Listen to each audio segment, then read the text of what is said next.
There's an old saying that I've heard many times in my life, and it's that birds of a feather flock together.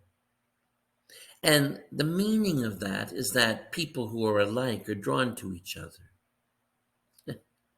And we might think they're drawn to each other because of their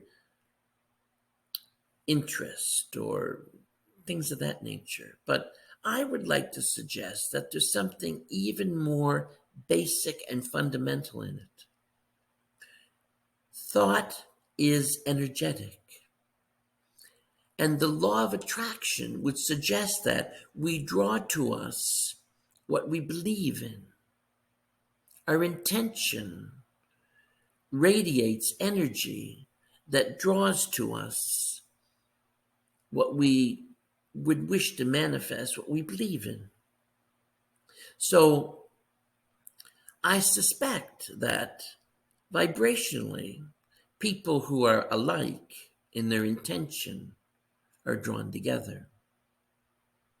And that would mean from a positive perspective and also from a negative perspective.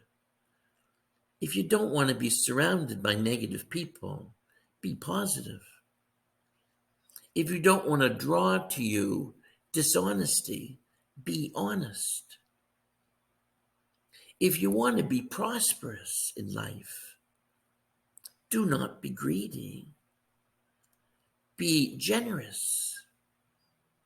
And you'll draw to you generous thoughts, generous people, generous intention. Thoughts are things. And the sooner that we embrace that and understand it, the sooner that we will begin the task of changing the world that we live in. Because apparently, at the moment, we aren't as positive as we should be or could be. Thank you for allowing me to share. God bless.